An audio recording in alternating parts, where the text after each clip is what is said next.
Who is this person who made this? It's really sweet of you. Very nice. Very nice. Better. Yeah, like this. So if I open up.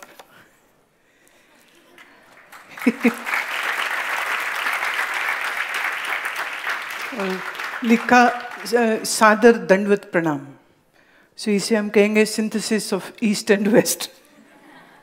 It's a very Western, shirt and tie, but inside Bharatiyata.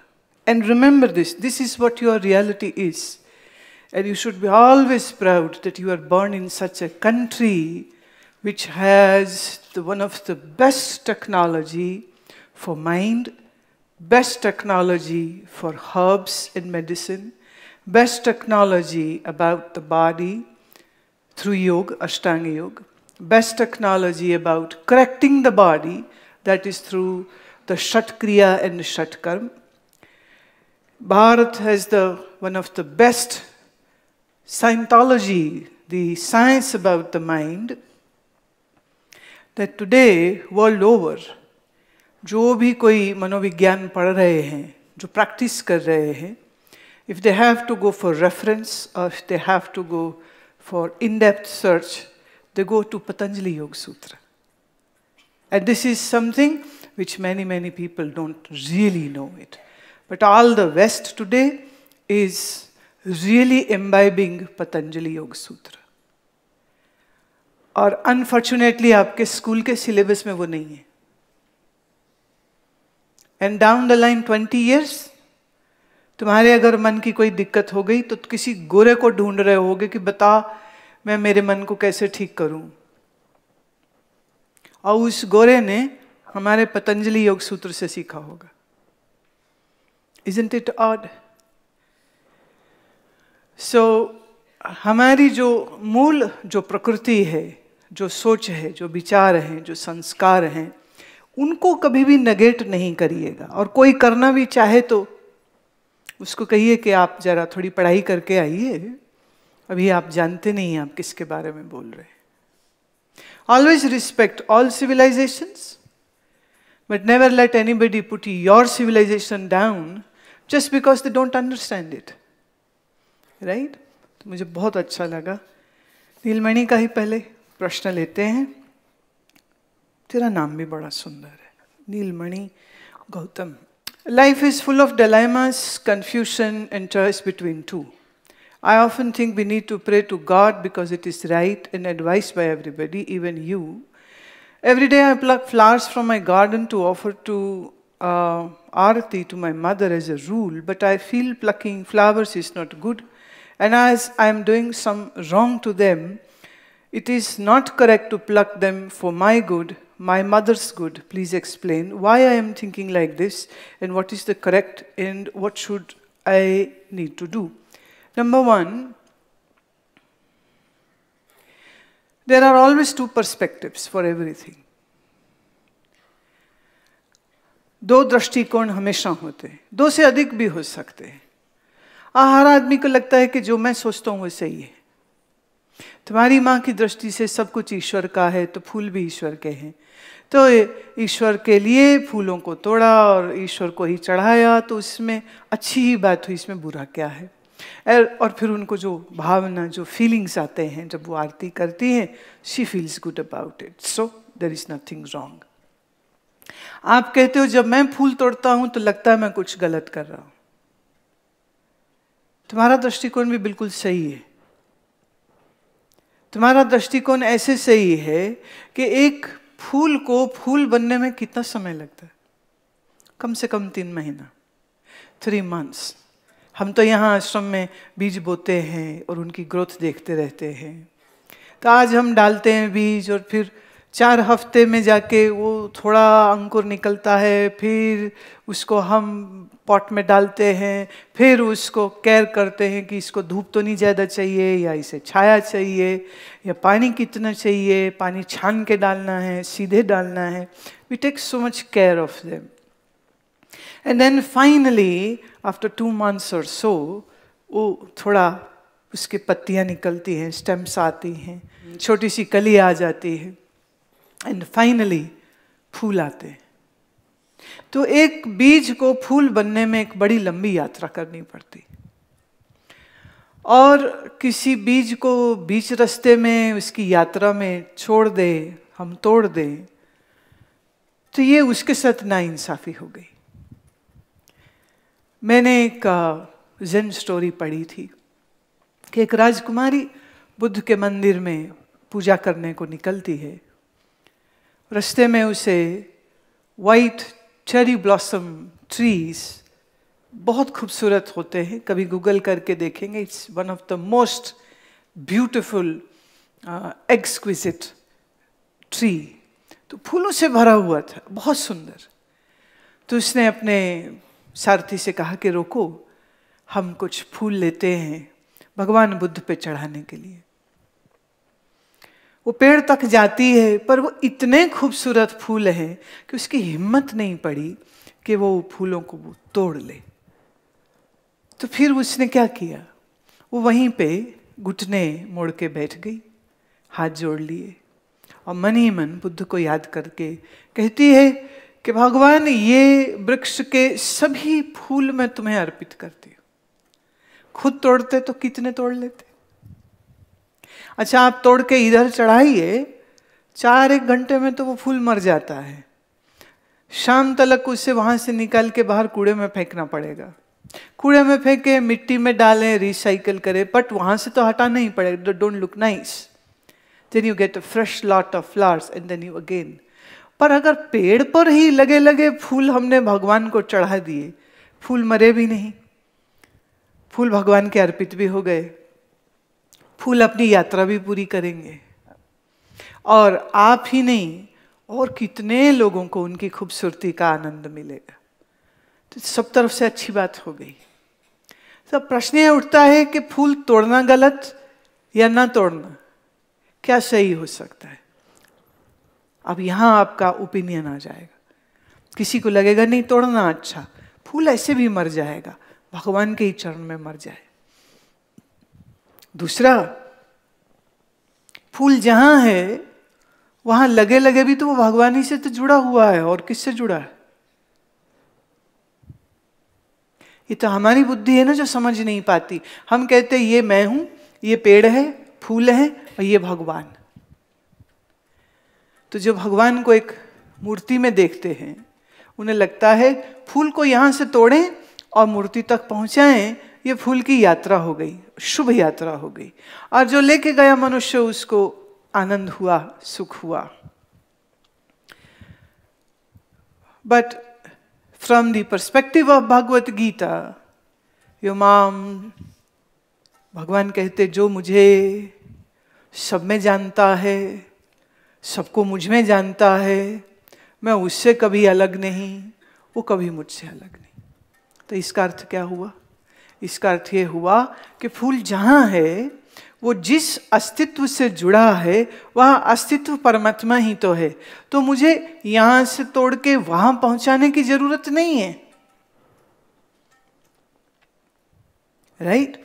तो वो जो जहां है, फूल जिस अस्तित्व से रस पा रहा है और बढ़ रहा है, और एक फूल गिर जाएगा तो नई कली एक और खिल जाएगी, फिर एक और, फिर पतझड़ में सब झड़ जाएंगे, पर जहां बाहर आई फिर से नए पत्ते आ जाएंगे, फिर कोंपलें आ जाएंगी, फिर कलियां आ जाएंगी, फिर फूल खिलने लग जाएंगे। तो ये प्रकृति का एक चक्र है जहां बनना मिटना, बनना मिटना, बनना मिटना चल रहा। There is no end to that. It goes on and on and on. Like I said yesterday, शरीर मरता है, फिर पैदा हो जाते हैं, फिर मरता है, फिर पैदा हो जाते हैं। तो एक्चुअली मरना क्या है? कुछ भी नहीं। It's just change of one form to another form. That's it. तुम्हारे लिए क्या ठीक होगा? मैं ये कहूंगी कि तुम ये बात अपनी माँ से कहो कि मैं आपके लिए फूल ला के तो दे सकता हूं, पर मुझे ऐसा लगता है कि फूल यहीं यहीं लगे लगे वृक्ष वृक्ष में भावना से हम ईश्वर अर्पित कर सकते। अब अगर आपकी माँ समझ गई तो बहुत अच्छी बात है, ना समझी तो माँ की खुशी के लिए 2 फूल तोड़ लेना, क्या दिक्कत हो गई? We should learn to accommodate one another. It's very easy to fight. जैसे जो आर्य समाजी, वो कहते हम नहीं मूर्ति मानते, तो डंडा लेके पीट देंगे आपको। वो कहेंगे हम नहीं मूर्ति पूजते, हवन करो। जो मूर्ति पूजता है वो कहता है नहीं, मूर्ति पूजा ही सही है। तो सही क्या है और गलत क्या है? हर चीज के पहलू होते। तो हमारा पहलू हम समझ लें और हम अपने जीवन में उसे लागू करें तो ये एक बहुत अच्छी बात होती है। पर यह भी जरूरी नहीं है कि हम दूसरों को दुखी करें या उन्हें कहें कि नहीं आपको तो समझ ही नहीं है, भगवान तो सब जगह पे है और आप लगी हैं चढ़ाने में। ये बोलना भी गलत होगा, क्योंकि भगवान सब जगह पे है। ये मैंने बोला, तुमने सुन लिया, पर ये तुम्हारा एक्सपीरियंस नहीं है। It's just a thing which you heard from me, right? So you are yet to explore this. And the truth is this, जो so called बड़े हैं ना, वो भी मान के ही बैठे, पता उनको भी कुछ नहीं। पर यह है कि उनकी मान्यता को तुम चैलेंज नहीं कर सकते, मैं कर सकती हूँ। इसलिए learn to accommodate and also learn to speak your mind. Shouldn't be difficult, right?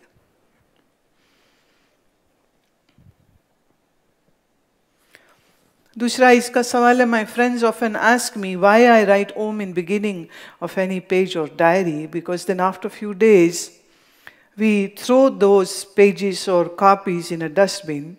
What I should do is correct and what should I answer my friends? Never answer your friends, because they'll still bully you.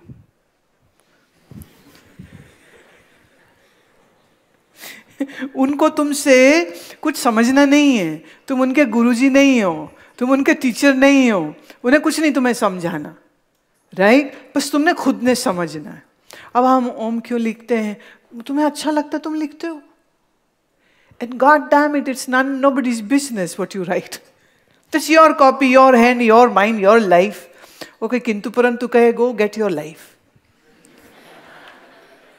You know, why interfere? Why I am writing Om? अच्छा, आप कहते हैं हम कुछ दिनों बाद page फेंक देते हैं, तो पेज फेंक दिया तो क्या हमने ओम भी फेंक दिया? अरे नहीं, Om is just a sign of that immortal, absolute existence. The word Om is not Om. The word Om is just signifying Om. दूसरी बात, जो चीज मरना हारा है वो तो मरेगी ही। जिस हाथ से तुमने लिखा है, जिस शरीर से तुमने लिखा है, क्या वो नहीं मर जाएगा? क्या सारी दुनिया नहीं मर जाएगी? तो एक पेज मर जाएगा तो क्या दिक्कत हो गई?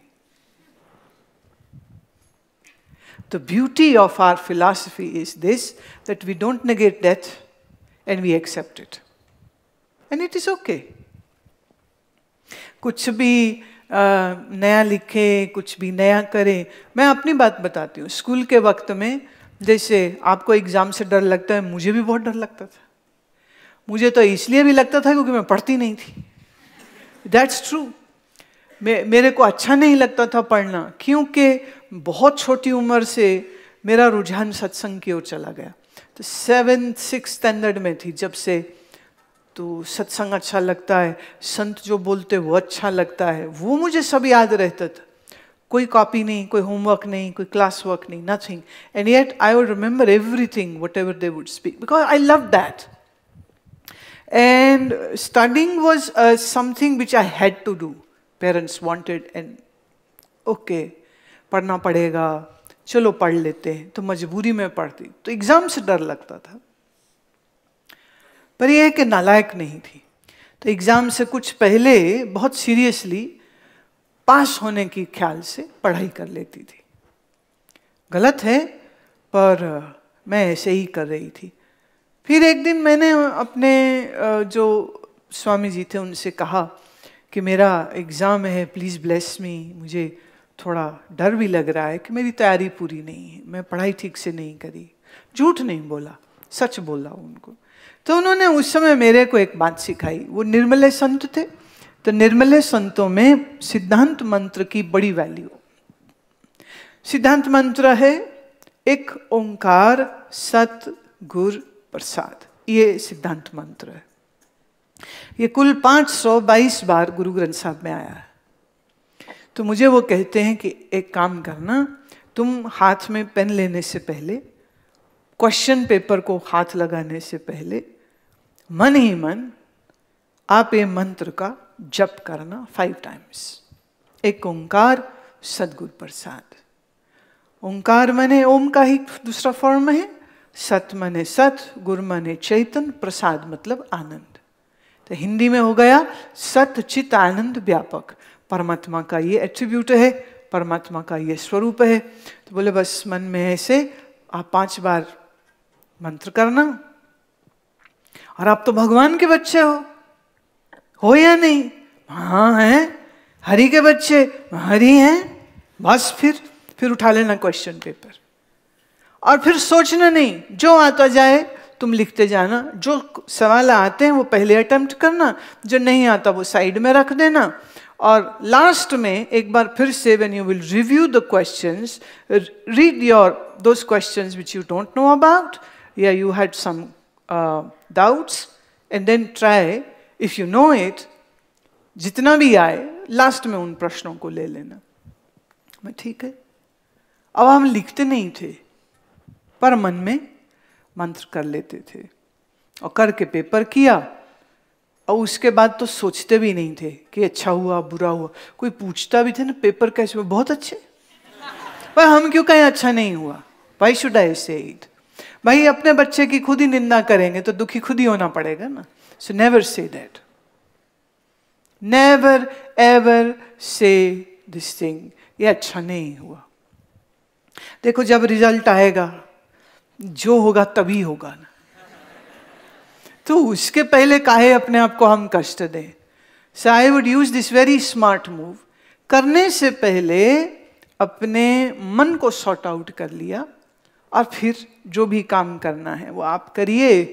Then there is no chance that you will feel bad कि ये ठीक हुआ, गलत हुआ, कैसा हुआ, कैसा नहीं हुआ। कभी कभी क्या है, हमें दूसरे ना समझ पाए, but the bigger question is, do you understand yourself? Actually we don't. इसीलिए हम बहुत डिपेंडेंट रहते हैं कि दूसरे हमारे बारे में क्या कहेंगे। मेरी अप्रोच ये है, पहले आप अपने आप को समझिए, आपका वीकनेस क्या है, आपका प्लस पॉइंट क्या है, ये आपको मालूम होना चाहिए। अच्छा, जो वीकनेस है अगर वो सही में वीकनेस लगेगी, आप उस पर मेहनत करेंगे, वो भी ठीक हो सकती, चांस हम ले सकते। और जहाँ आपका प्लस पॉइंट है वो तो obviously plus point, there is no need to worry about that, there is something to celebrate about it. तो पहले अपने दृष्टि में अपने आप को कुछ रिस्पेक्ट देना चाहिए। बाकी तो भैया बेचारे, उनको भी बस पड़ती रही है, समझते हो। मुल्ला नसरुद्दीन ने अपने बाप से कहा, बाप ने पीट दिया था बहुत जोर से, तो कहता है अब्बा तुझे भी तेरा अब्बा मारता था? बोले हाँ। बोले तो बड़े दादा भी क्या दादा को मारते थे? बोले हाँ। तो कहते हैं खानदान की रिवायत कब बंद होगी? हर बाप बेटे को पीट रहा है, कभी तो बंद होनी चाहिए। तो या तो आप बंद कर दीजिए, नहीं तो मैं तो प्रॉमिस करता हूँ मैं अपने बच्चे को कभी नहीं पीटूंगा। And this is one thing which I really feel like you should get it. चाहे आपको घर में मार पड़ती हो, but the day when you will become a dad और a mom, know this mantra, never beat up your child, never beat your child, and never say तुझे अकल नहीं है, कभी नहीं कहना चाहिए। तुझे समझ नहीं है, कभी नहीं कहना चाहिए। क्योंकि ये जो शब्द होते हैं ये अंदर बैठ जाते हैं और ये आपके पूरे जीवन को खराब कर सकते हैं। क्योंकि 10 लोग आपको बोलेंगे अकल नहीं है, अकल नहीं है, अकल नहीं, तो मन में बैठ जाएगा कि मेरे तो अकल ही नहीं। Don't allow others to talk about you. I know you are still young. ये जो आगे आगे बैठे तो और भी छोटे हैं, पर छोटे होने का मतलब ये नहीं कि अकल भी छोटी है। छोटे शरीर में अकल बहुत बड़ी हो सकती है।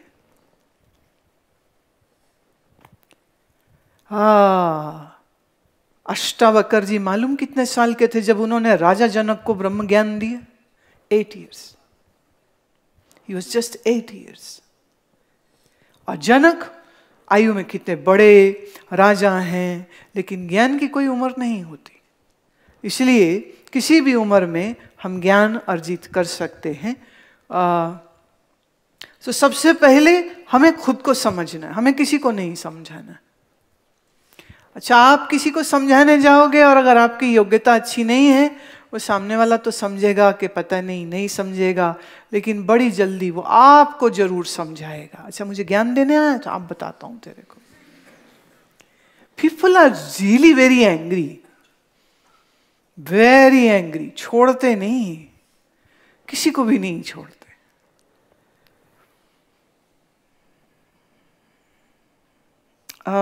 आखिर में नीलमणि ने, it's more of a personal stuff but he has still written to me, कि मैं अभी सिर्फ आपका एडवाइस मानता हूं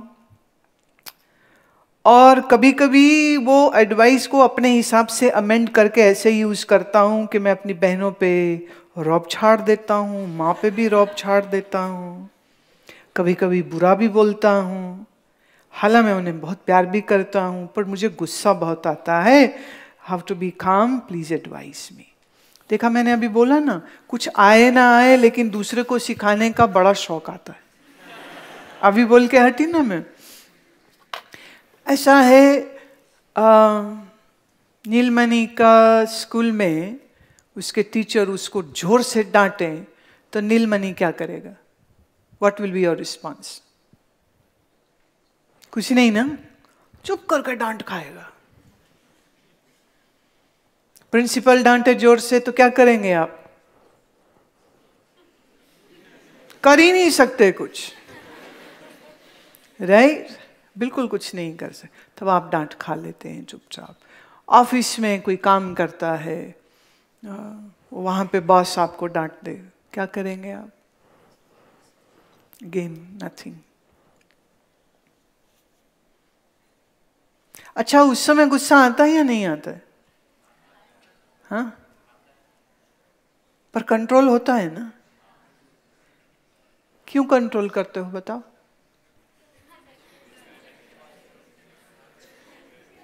one at a one time please. क्यों कंट्रोल करते हो उस समय? हाँ, जॉब वाले की जॉब चली जाएगी और जो स्कूल कॉलेज में है वो हैं, वहां भी यही चिंता निकाल देंगे। तो निकाले जाने का डर है, जिसकी वजह से आप अपने बॉस की, अपने सुपीरियर की, अपने टीचर की बात सुन लेते हो। तो गुस्सा तो आता है, पर ये गुस्सा कैसा आता है? जैसे एक तो ये होता है कि जैसे छींक आए तो बस आई जाती कि रोक सकते हैं, तो गुस्सा छींक नहीं है। गुस्से को आप मैनेज कर लेते हो। लेकिन जब आप घर में होते हो, फैमिली के साथ होते हो, तब तुम्हें लगता है ये थोड़ी घर से निकाल देंगे।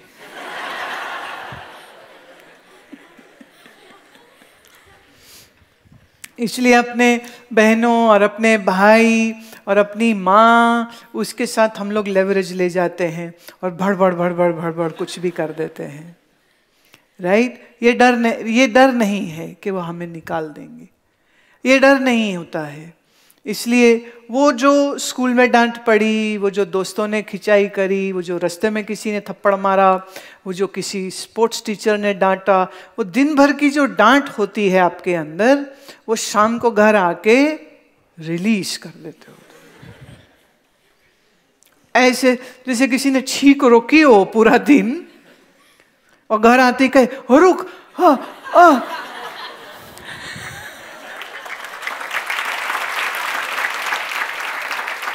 ऐसा होता नहीं है। प्रैक्टिकली ऐसा होता नहीं है कि छींक तुम्हें आए और तुम रोक लो। It's not possible. And you know what, it is possible.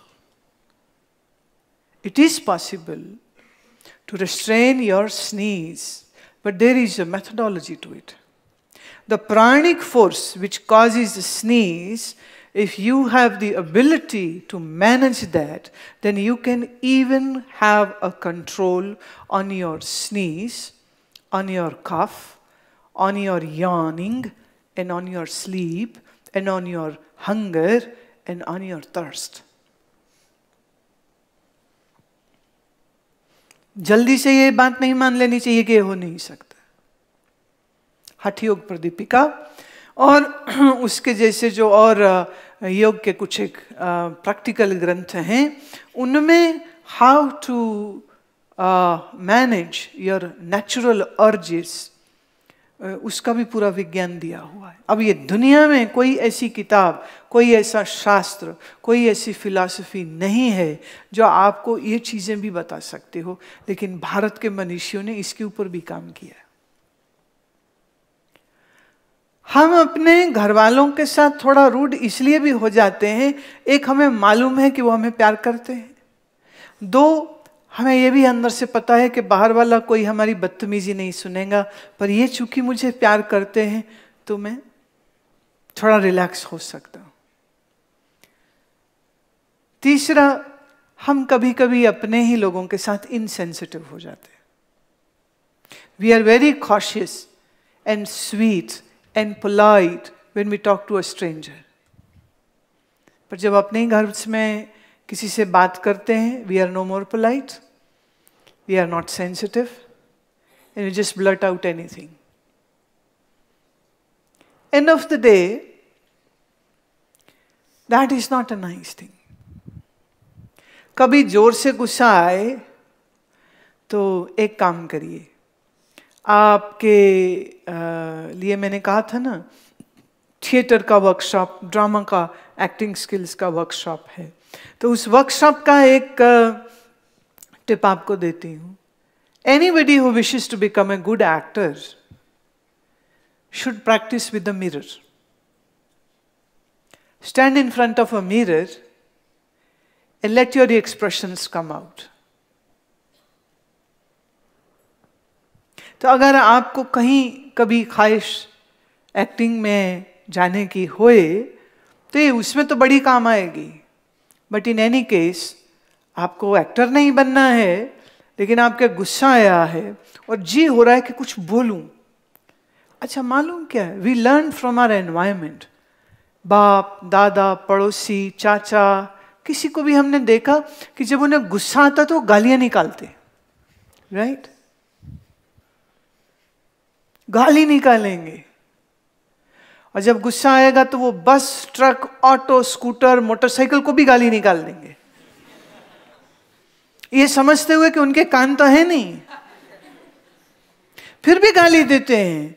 तो वो गाली देना एक वेंटिंग आउट का एक सिस्टम सा बन गया है।